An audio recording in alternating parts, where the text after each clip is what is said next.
Greetings, mortals. Greetings, greetings, greetings. It is the Ray Hyclak show. You've read that right.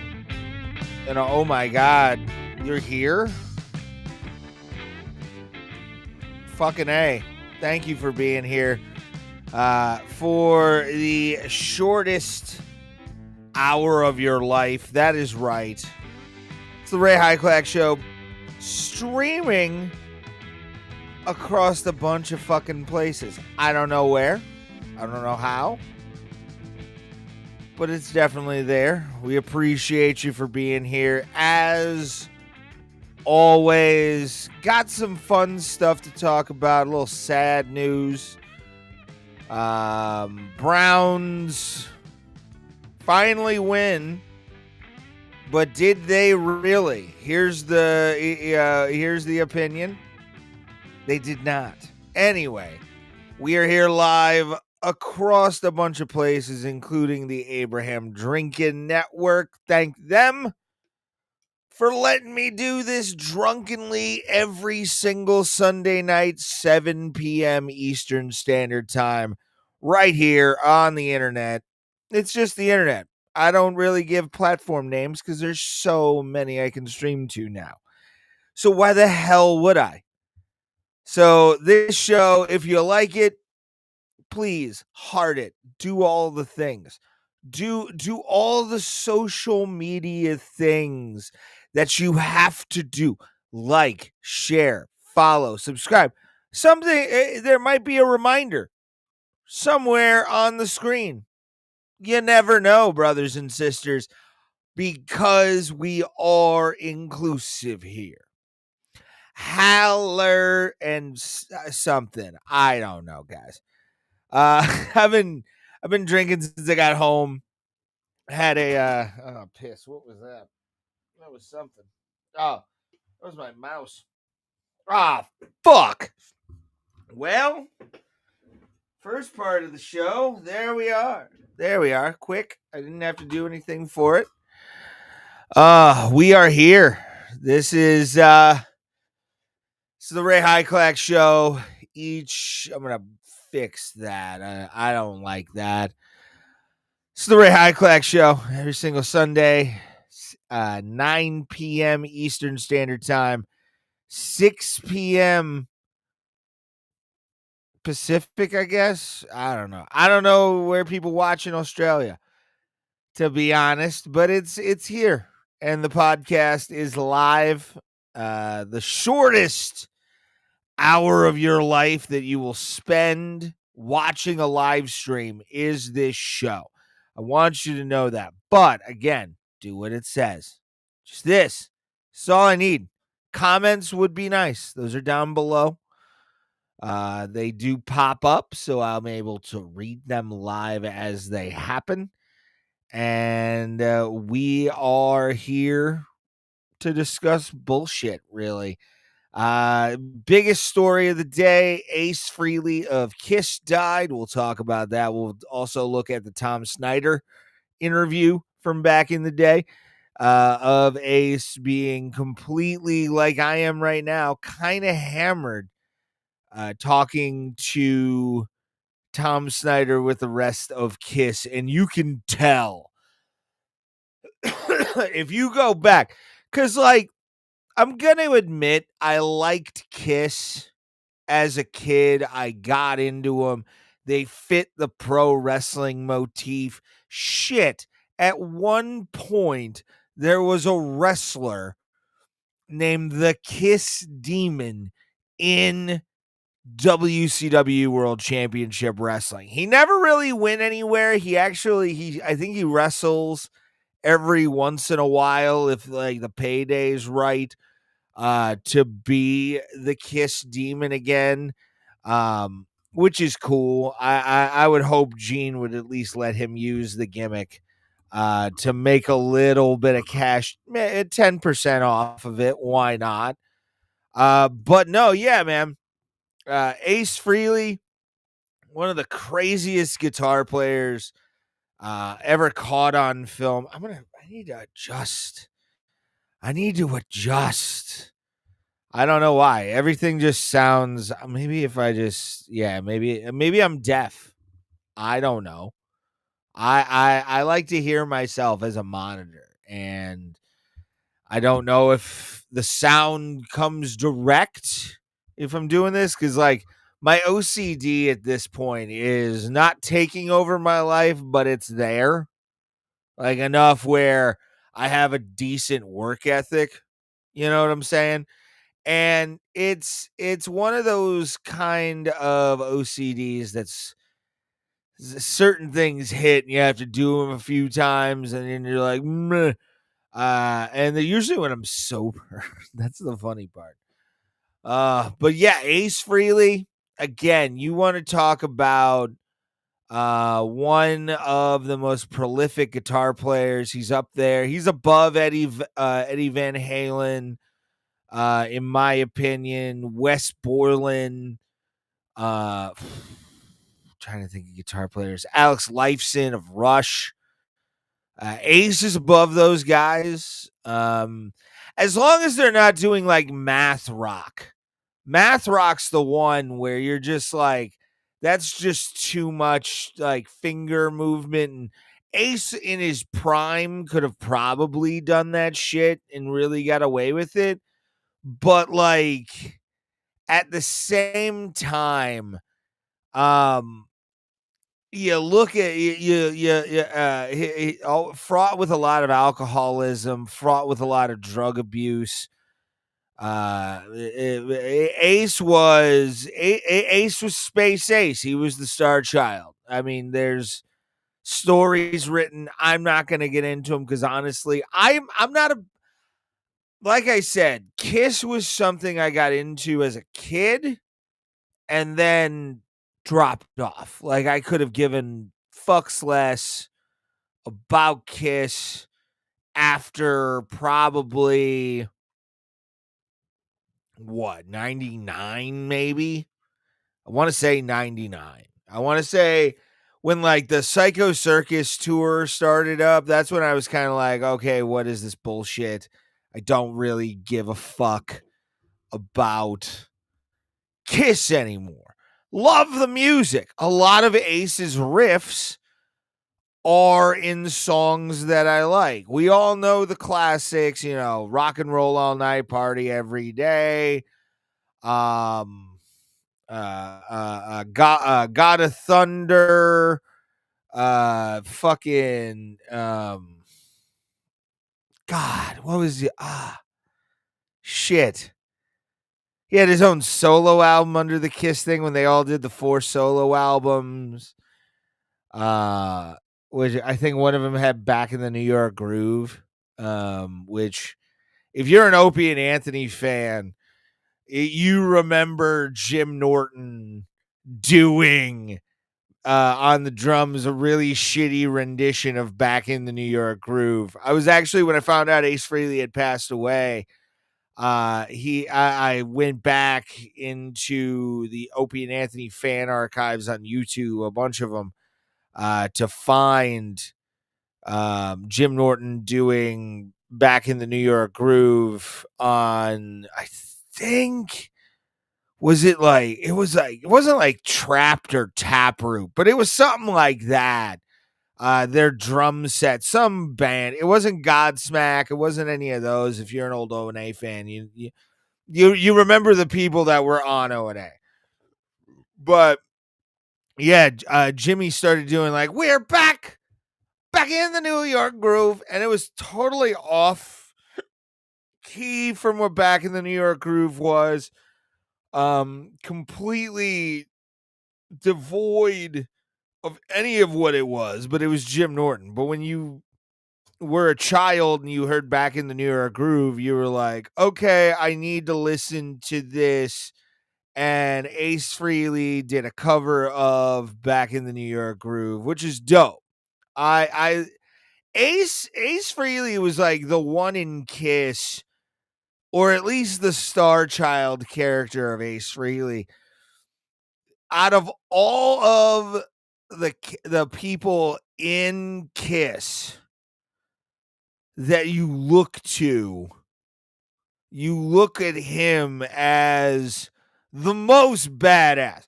Paul Stanley's Paul Stanley. He is the voice of Kiss. I can't. Oh, that's weird. I don't like that at all. We need to fix that. Chat box needs to be above my face here. Black Diamond, Love Gun, great songs. Thank you, D-Rest. Appreciate you, buddy. D-Rest, by the way, real fast before I continue on my Kiss Ace Frehley rant here. On X or something, send me those songs, because for some reason Discord deletes video links. I don't know why, or I have a weird setting I'd have to go fix, but send me those things so I can get your music on the show. I do need that, but D-Rest, do that for me. But yeah, it's Ace Frehley. Outside of, like I said earlier, of all the characters of Kiss, I sort of gravitated to the Star Child character a lot more than somebody would have on like Gene Simmons or Paul Stanley. And we all remember the classic Family Guy line of Peter Griffin, no X, no Facebook. I don't belong to any platforms at all. Okay, well, I'm gonna have to, send me those in Discord, and I'll save them for myself. So yeah, but send me those in Discord, buddy. Love you, thank you. And the characters of, like, the demon or the cat, and nobody wanted to be Peter Criss. Like, even Peter Griffin said it best. Not even Peter Criss wanted to be Peter Criss in Kiss. And Ace, you always kind of heard, was the in and out of trouble guy. Obviously the alcoholism for a while. Again, and we'll show it here in a couple seconds. The Tom Snyder interview, where he is not me level, but kind of a little bit worse. You can definitely tell if you've been around alcoholics enough, and maybe are one and can kind of look at the signs, if you're, able to look in on yourself a little bit more, which I hope you do, because that kind of stuff works. And as I'm drinking right now, I can luckily say psychedelics help me to see the problems in my life, and then me go, I'll keep some of them. But Ace Frehley, some of the amazing guitar riffs that you would hear were from him in that band, bar none. The other guys that had replaced him, the younger guys, Ace or nothing, in my opinion, for if you're going to listen to definitive Kiss. It's the early years of Kiss, when they were rocking the world and Gene Simmons was fucking 3 to 4 maids every day kind of thing. And, Ace was probably, taking acid in his room with Peter Criss. And it was, a good time. I kind of do want to show, I do want to show this. This is what happens when I drink, sadly. Of this Tom Snyder interview back in the day. D-Rest might remember this, believe it or not. He's old enough to remember Tom Snyder. Look at Ace already. Like, I have to kind of fit this, or just, you know what? I'm going to remove that. There we are. I wish I could fix this. Maybe. Yeah, this might work. All right. So this is a famous interview from Tom Snyder of Kiss. You can see Ace's already kind of got that like drunk face. Even through the makeup, you can tell. I've been there multiple times in my life, many comedy shows in my life, and many comedy shows. Like it's in the 11 years of doing stand-up comedy, the more drunk I was, the funnier I thought I was. And Ace right here is fucked. But let's check this out. Because both Chris and Ace are pretty fucked up in this. And I'll start with you, Ace. Well, that means a cucumber. I think this outfit is self-explanatory. That was the most drunk laugh. Let's go back real quick. And again, I've said it. Ace Frehley is one of the greatest guitar players of all time. I'm not shitting on the legacy of the man. I am giving him his due. But he was also a very fun man. Like, if you watch his interviews, he liked to have fun, throw jokes around. I would watch an Ace Frehley interview on like CD 101 back in the day on DirecTV. They had like a live performance thing with, I think, the Guitar Center sessions. I don't know if they still exist. But you would get these musicians. Asa would be on there, or that metal show. He was always like a guest I looked forward to on that metal show with Don Jameson, Eddie Trunk, and my boy Jim Florentine. Gonna be or was at the Funny Stop this past weekend. Love Jim to death.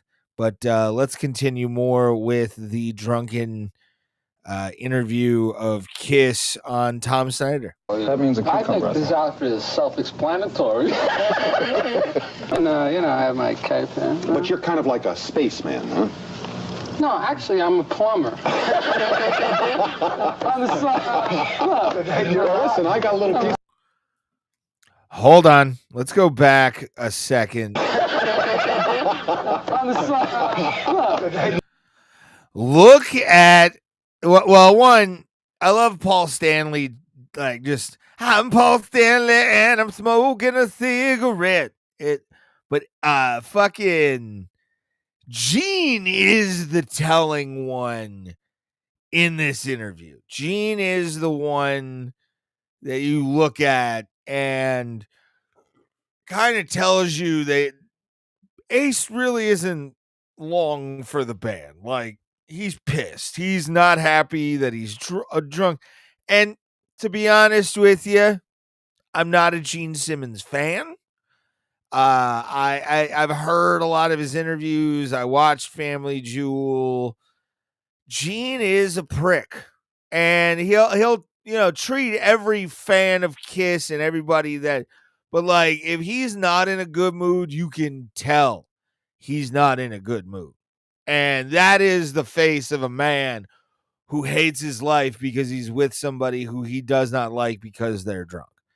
I've been around multiple people like this in my life. My ex-podcast partner is one of them. But yeah, you can definitely tell this was sort of beginning of the end for the original lineup of Kiss. Listen, I got a little piece of pipe backstage I'd like to have you work on. Tell me about it.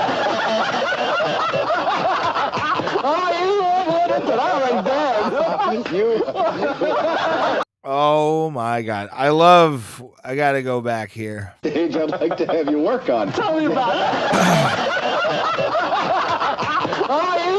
it. There it is. There's Gene's laughing and everything, but like, you can tell he's pissed at Ace. You can tell he is not happy with Ace Frehley at all in this. But yeah, man, you want to talk about a straight up legend. Ace Frehley one of the real ones in music, and for him to have lived the life that he did is fucking awesome. Thank you guys for watching. Like, share, follow, subscribe. Do all the things. Do all the things. Do them. Thank you guys. I do appreciate it. Yeah, and there's some shit I want to talk about in the sports world. But yeah, it's I think first, before we do that, we should definitely take a weekly take, because I do have some stories that I wanted to discuss. And I'm gonna put one of them up here. Yeah, this first one is gonna be a delight when I play it. But if you haven't watched the show before, I have a segment that I like to do called Weekly Takes, which is my take on the news. And I got some doozies for you today, kids. So let's enjoy.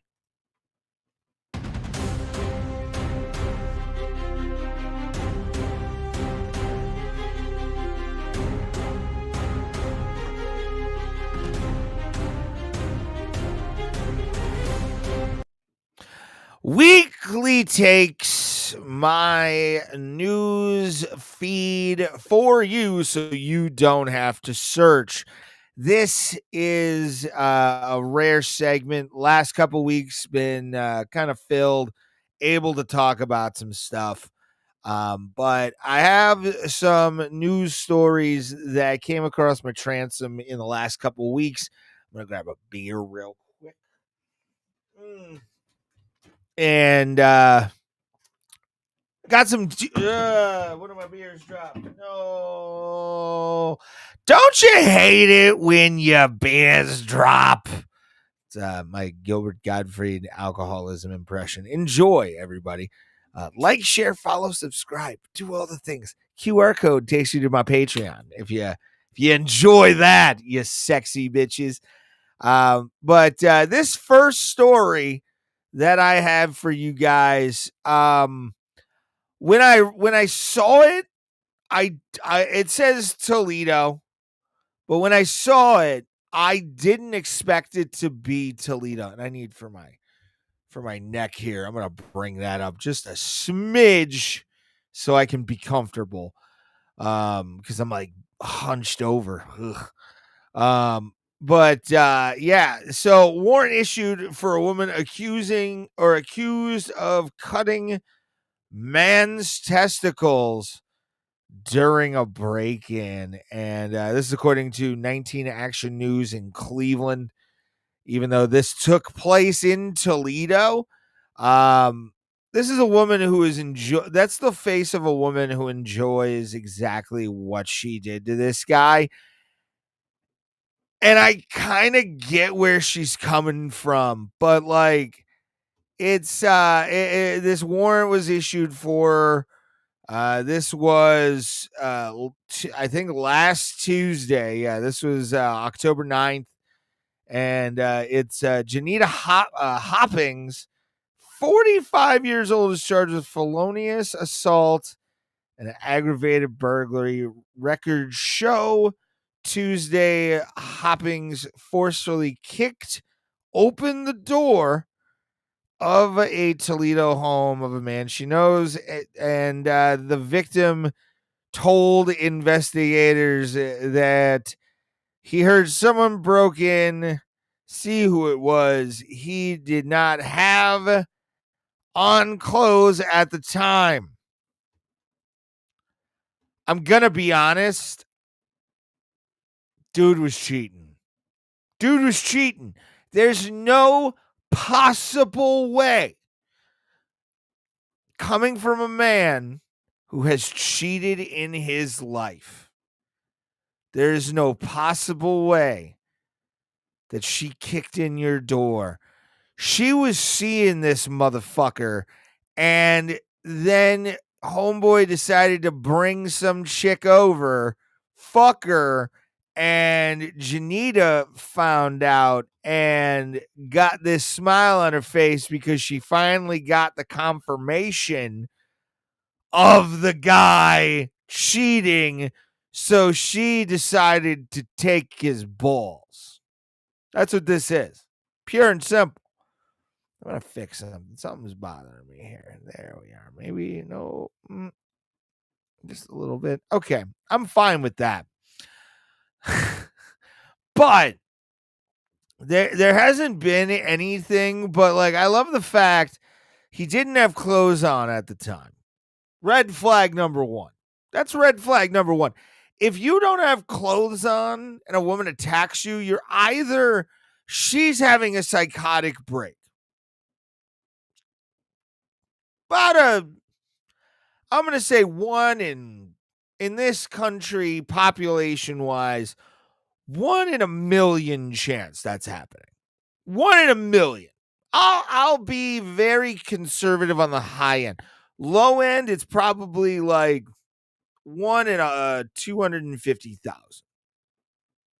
Say 250,000 on the low end are going to want to be that violent.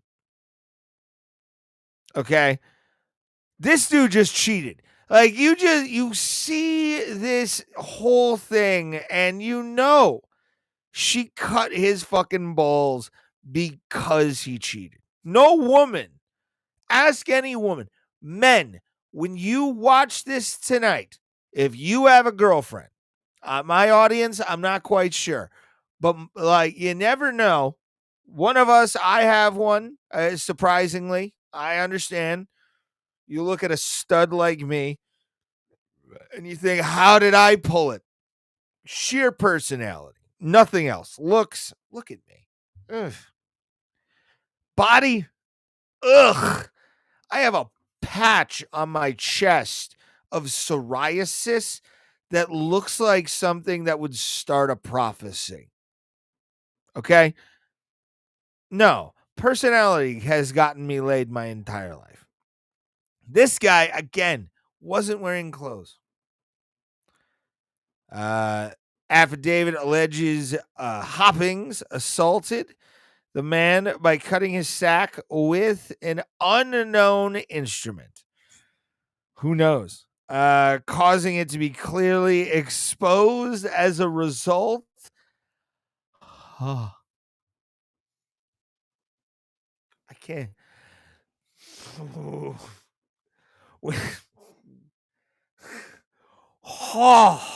When you're a guy and you see the word laceration and you know it's because of in the sack, the first thing you do is think about yours and like the nausea and like screaming you would probably have in your body from this. Insane. Dude cheated, got what he deserved. Court records show that they issued a police warrant for Hopping's arrest. It's my kind of girl, man. Violent, but she understands why she's violent. You know, she gets that. You know, she got fucked around, and she's not really gonna take any kind of shit. And I'm for it. I'm for it, dude. Let's go. Next one is just a dumb story because I want to do this, but I just don't have the balls. This was a couple weeks ago that Busch Light was giving away 19 years worth of beer money to somebody willing to change their name. And spoiler alert, it's nothing like you don't have to call yourself like Busch because it's Busch Light. You have to name yourself Hunter because it's a hunting can. Busch Light missed out on it. Like, if you would have said to me, Busch Light was doing this, I would have thought that the entry to get into this fucking thing would have been you had to change your name to Bush, but it had like 14 S's or 15 S's. That's what I was thinking. I'm like, you have to do that. There's no other way. But then they were like, cause it's a hunting can, and we're trying to have a Cabela's ad basically on our cans. We need you to change your name to Hunter. Be more fucking creative, man. There is such I'm gonna be honest. I am gonna be very honest. As a child of the 90s, where like we had a mixture. Okay, we had a mixture because we were born. I was born 1989, 36 years old. We were born in a time where our parents had access to like recording capability early on. Caveman recording shit by today's standard. It hurts me to say it, but like VHS tapes, all that kind of shit, man. I got to see commercials from the 80s. I got to see commercials from the 90s. I got to see commercials. Now, thanks to YouTube, you see commercials from the 70s and how cool they were, 60s, and how like wild and wacky some of the shit was. You could tell like Jim Henson's coffee ads. We'll play that on the show sometime. But like those advertisements made you want to do something. Like made you any millennial. I'm going to give you a fucking what's up, Roberto? Good to see you, baby. I see you down in the chat. I'm going to give you a challenge. If you can't visualize the Crossfire board game commercial, if you cannot visualize the Eat at Joe's failed board game advertisement, and you do not remember Karate Fighters, we don't need to talk.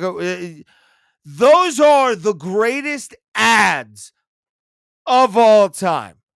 I will next week we'll do a whole thing of no. You know what? Fuck it. Let's do it right now. I already showed the Tom Snyder shit. Let's show these commercials, and I'm gonna show you the most effective ads for absolute bullshit you'll ever see in your life. Karate Fighters commercial. Found it because I've searched it multiple times. Electronic Karate Fighters. These are the OG ones though, so we'll play this. Let's share this tab instead. Boom. There's a place where only the strongest dare compete. Who are they? Karate Fighters. You control the action. Dragon Kick versus the Red Ninja. Thunderfoot versus Skull Crusher. This toy, if you remember Karate Fighters, you're an OG, and we love you for that in this show. If you remember Karate Fighters from when you were a kid, they were basically just like the new Rock'em Sock'em robots. That's what they were. But like one leg moved, the other leg was like stuck to a fucking post. And when you moved like a thing, I was born in 85. You remember this though, Hearns. Like you understand the amount of people and children that wanted this. That reminded me of Pit Fighter. That's what this was kind of based off of. This toy, I had Karate Fighters. WWE advertised karate fighters, and my father bought them for me because I begged him. I wanted karate fighters. This ad is one of the most successful bullshit toy ads of all time. We'll get to what these fucking things look like in the ad. Let's watch this. This is Milton Bradley, by the way. You control every punch, every kick. No, Hold on. I need to. Let's go back. you control every punch. This was the apparati that these karate fighters. I had this one. I think I was like 7 when I finally got Karate Fighters. I think I was too young because Karate Fighters came out in 95, I want to say. But like, look at the primitive by today's standard toy. There it is. Look at these 2 platforms. That's what these were. Hold on, I'm gonna take it over to a bigger window here. And I gotta fix that. I don't like this at all, kids. Oh no. Oh, this messes up my whole scenery. No, I have to like get rid of this chat. That sucks. Fix this. All right, boom. Maybe. Follow the white rabbit. Click the QR code, you bastards. I'm just going to put that up here. And then put that right there. Maybe. Yep. I'm so glad this is just episode 6, kids. This is why we do this. Let's watch some more Karate Fighters. No rules, no referee, no holds barred. Just full contact karate action. Look, and this was like the platforms. These 2 things right here. And you would just basically hold these handles for dear life and then twist a knob at the ass end of the karate fighter, and that was the toy. This fucking toy was everywhere, dog. Everywhere. Let's continue. The man left standing rules. Each set comes with 2 karate fighters. Get your hands on the action. That was everywhere in the 2000s. Everywhere. I'm telling you, fucking everywhere. Then obviously we have to play the one. I want to do this one. Eat at Ralph's commercial. I don't know if you guys remember this one. This was the 80s version. I don't 94 commercial. Because I had Eat at Ralph's as like as a toy. And fuck. Do I have Hey Ralph, want my burger and fries? Oh yeah. Want my pizza and tacos? Oh yeah. Did you eat too?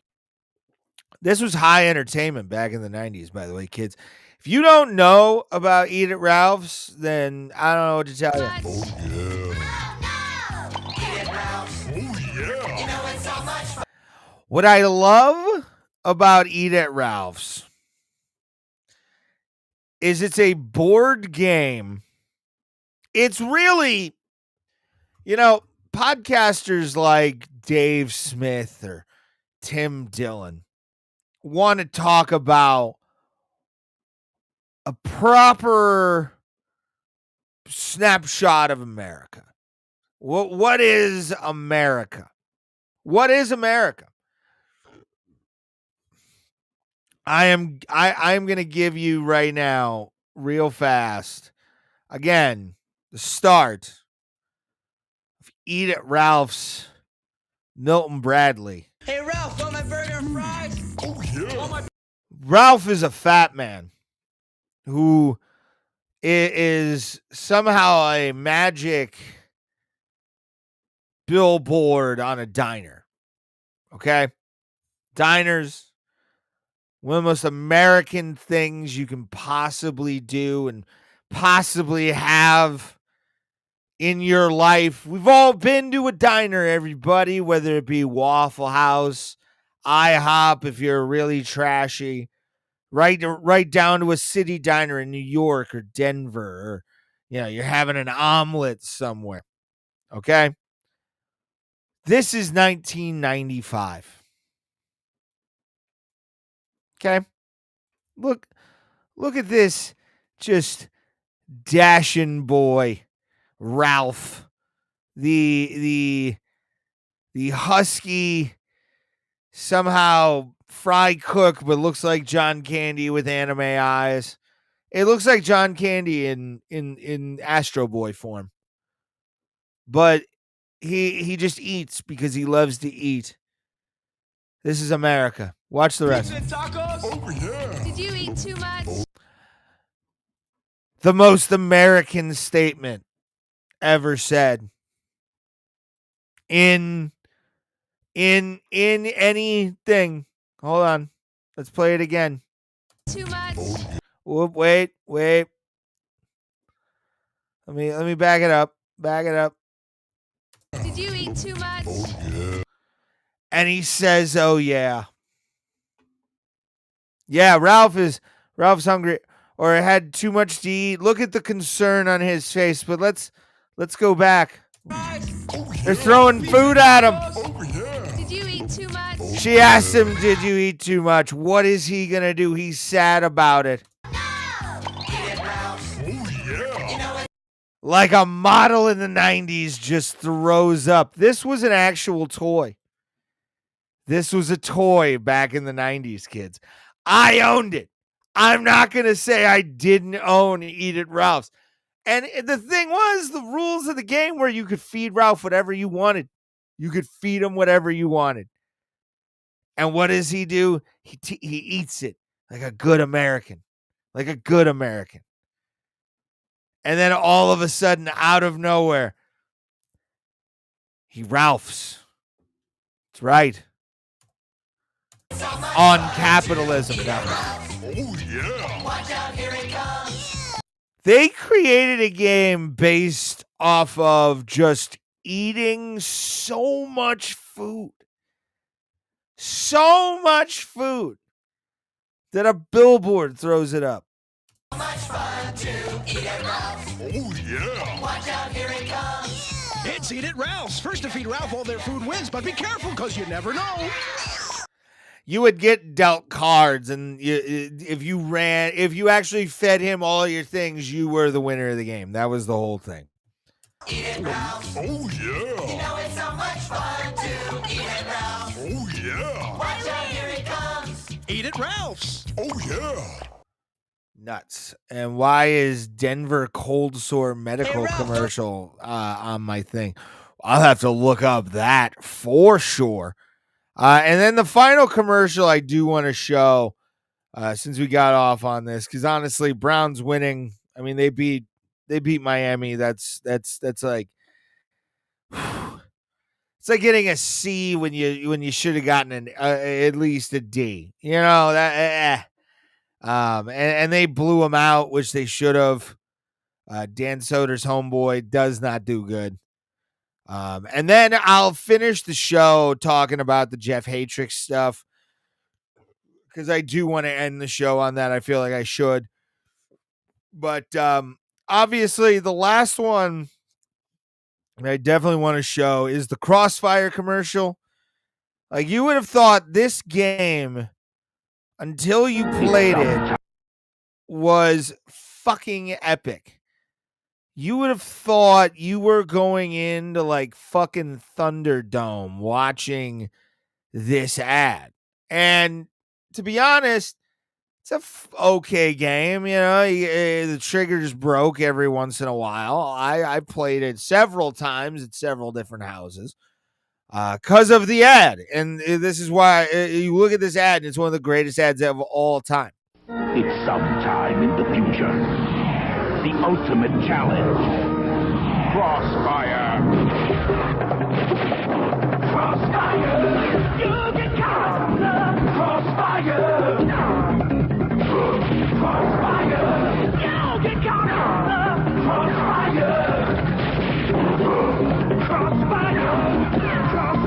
You look at this and it's just you're fantastical. I mean, they're flying in on fucking look at this kid. He's flying in on one of the pieces. It's fucking amazing. Fucking great, man. It's great. And then once the guy loses, this is what happens. It's sent into oblivion. He died. He fucking died. Oh, those are some of the greatest fucking commercials of all time, man. For sure. I love those commercials. I'm scared of Seattle or Toronto. Dodgers waiting for Seattle or Toronto. I don't know anybody on Toronto's team to really kind of give an opinion, but I want that dude with the big dumper, the big ass dude that's fucking, he hit what, 59 home runs or 60 home runs this season. Probably using partially a torpedo bat, but you know, whatever. But he won the home run derby, and he was a badass fucking dude, man. Kind of looks like Dilbert. Thank you, George Gresco. Appreciate that. There's some comments actually I've missed a little bit. Reminds me of Pit Fighter. Yep, Looney Tunes cartoon. Speedy Gonzalez misspelled words on the town he lives. Kind of looks like Dilbert. Yep. Thank you. Man, I always wanted the Nintendo glove. My family was too poor to buy it for me. I looked at the Nintendo glove and I was like, that probably doesn't work. Because even when like the gaming community in my era, we were like PlayStation, and a Super NES with some NES, but like you looked at the Power Glove as sort of a joke. I think like I looked at it even as a young kid, like, what is that really gonna do to help me win this game? Granted, the buttons on the fucking forearm, dope as fuck. Loved it. Loved the design of the Power Glove. But you just like, meh, well, commercials in the 90s were crazy. There's some of the wildest fucking commercials, acid trips being shown to children, to like a guy I know, Sean Lynch, was in a Starburst commercial. It looks like somebody did DMT while fucking doing it. Like it's the fucking Capri Sun commercials in the 90s were crazy. Like those were nuts. So you look at 90s commercials and you're like, they really were like peak mind control. If you want to talk about fucking MK Ultra and all that shit now, look at 90s toy commercials and tell me they weren't trying to control our brains. I'm convinced of it almost. I'm convinced. All right. So show's an hour, so I'm going to keep this within not the time frame, but we're probably going to go hour and 15 because I do want to address something that has popped up recently, and it kind of makes me mad because it would have also been a great opportunity for this person to make aware. And I'm going to do this before I start this fucking rant. I want to encourage you, if you are a massive, and I am one, I am a big Mushroom Head fan. Have been since 6th grade when Double X dropped, which was an amalgamation of Super Buick and the Mushroom Head EPs to create this album for their debut. One of the greatest metal bands of all time, mask-wise. They had their own, they have always had their own unique style, always been horror themed. And I'm going to say this real quick. Go. If you are a Mushroom Head fan, go to Jeffrey Hatrix's Patreon. Go subscribe to his Patreon. Help him out. He has been through a lot. I get it. I understand. The man has been through a lot, and I encourage every single person to go to his Patreon, subscribe, help him pay his medical bills, help him pay every single thing that he has to do. Join the Q&A that he's making you pay. Do it. Because honestly, what he has been through, what he has had happen in his life, the man deserves his flowers in the metal community. But Jeff, I'm kind of pissed off at you. I really am. Like I said, been a fan my entire life and wanted to have you October 5th on this show. Wanted to do a full hour-long interview about your process of what you were, having done with the treatments, how you were feeling, all that kind of stuff. You wouldn't have had to leave the fucking house at all, my friend. At all. All you would have had to do is accept a link. And what did you do? You ghosted me. You didn't even send me. And that's going to be another little point here on this rant. If he would have sent me an email saying, hey, man, I'm going to do this, and this is what I'm doing. If you want to share it out, feel free to do so. Would have done it in a heartbeat. But the fact that I just got nothing from him is sort of shit. I'm not going to lie, dude. Like, I feel kind of slighted. I feel kind of like, what the fuck?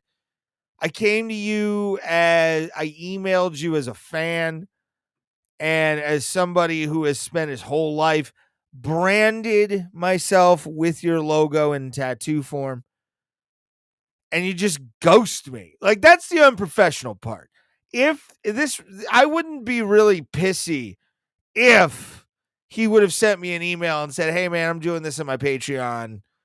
Could you give me a shout out? I would have done it. I would have done it in a fucking heartbeat.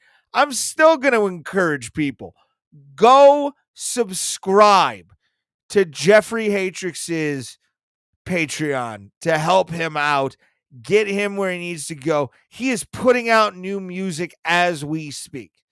I will not be paying my money to that Patreon or supporting him in any other way outside of maybe a share from now on because of the fact that he just like ghosted me and then started selling off Q&As. I came to him. Not going to lie. As we speak, the rapper Juice WRLD is doing a concert somewhere in this country.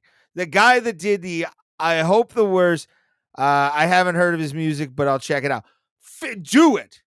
Go check out Jeffrey Hatrix's music. I am not going to say don't do it because it's a dick move, but I'm going to call out what happened in this situation. Because I love that band. I love what he has stood for as an artist. He has lived his life the way he should. But again, dude, a fucking email would have been nice to tell me to go fuck myself instead of telling me and giving my fucking hopes up on one of the biggest interviews of my life. One of the biggest interviews of my life that I was looking forward to. I'm going to tell you, man. I have interviewed people like Gene Snitsky. I have interviewed people like Brian Kendrick, pro wrestlers in a very niche thing. But to have been able to have interviewed a man in Jeffrey Hatrix that I loved, cherished, I still listen to his music. I'm not going to be more, I'm not going to listen to his music. Fuck that. Mushroomhead is one of the greatest fucking metal bands of all time, and he's part of that history. I am going to acknowledge that fully. But to just not get a response is kind of shit, dude. I'm not going to lie. It's just a shit thing. It's one of, like, J-Man at least left me on red. I'll give J-Man his fucking credit. J-Man left me on red. Waylon, I have not heard from him. I got an auto response. You emailed me back. You said yes, and then ghosted me, and then all of a sudden put Q&A on your second and third level fucking Patreon to fucking sell a Q&A about Mushroomhead. I'm not going to pay that, man. If you say yes to me, I'm not paying you a single dime for an interview. No offense. Anybody that comes on this show, straight up, you're not getting paid to be here except in publicity. And I hope you give me a little bit of publicity for being on this fucking show. If you don't, okay, next episode. No big whoop. But again, it's just the fact that he left me on fucking red. As I get older, I saw the devil's work in the city.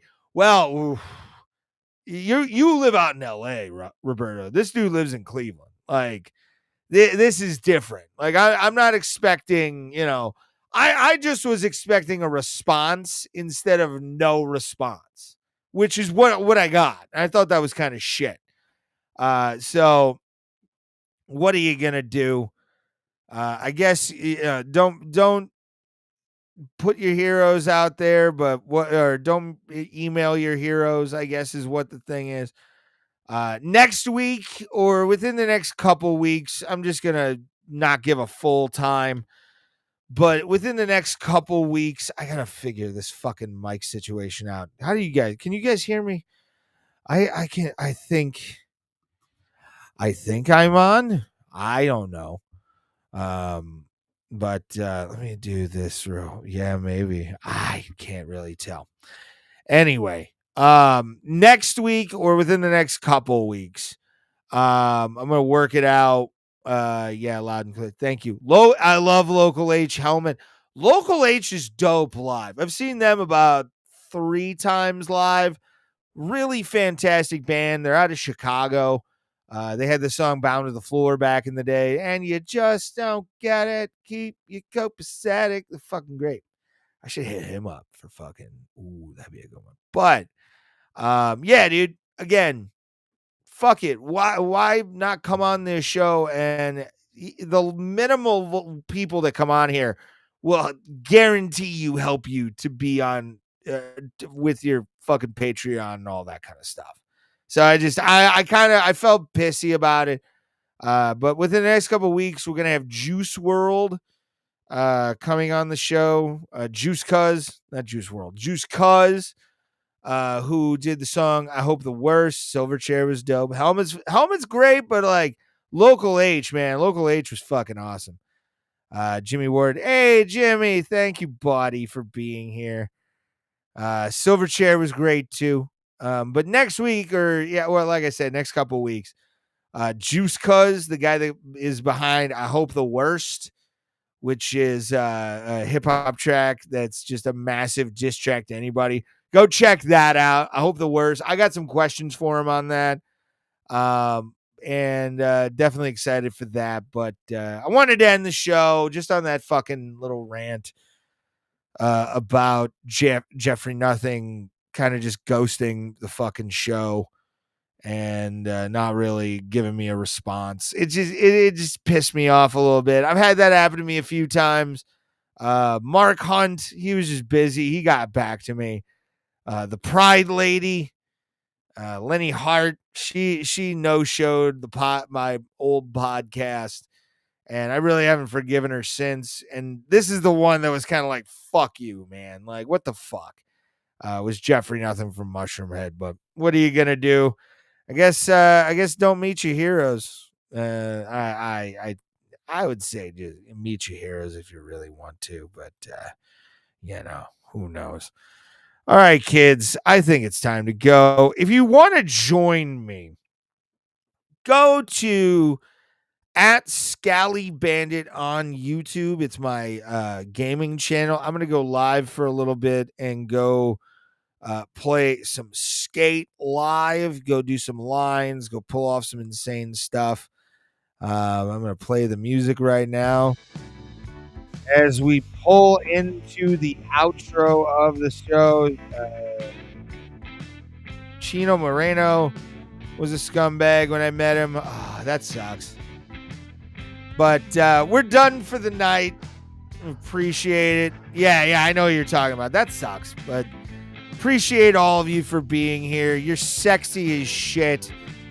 And we are here every single Sunday at 9 p.m. Eastern Standard Time.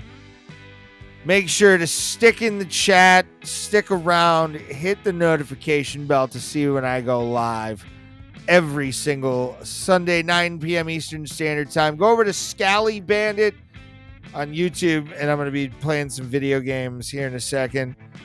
But as always, no matter where you're at in life, no matter where you're at on the socio-economic scale, just want you to remember one thing, my friends, which is everybody gets bugs. Thank you, guys. Have a great night. Thank you.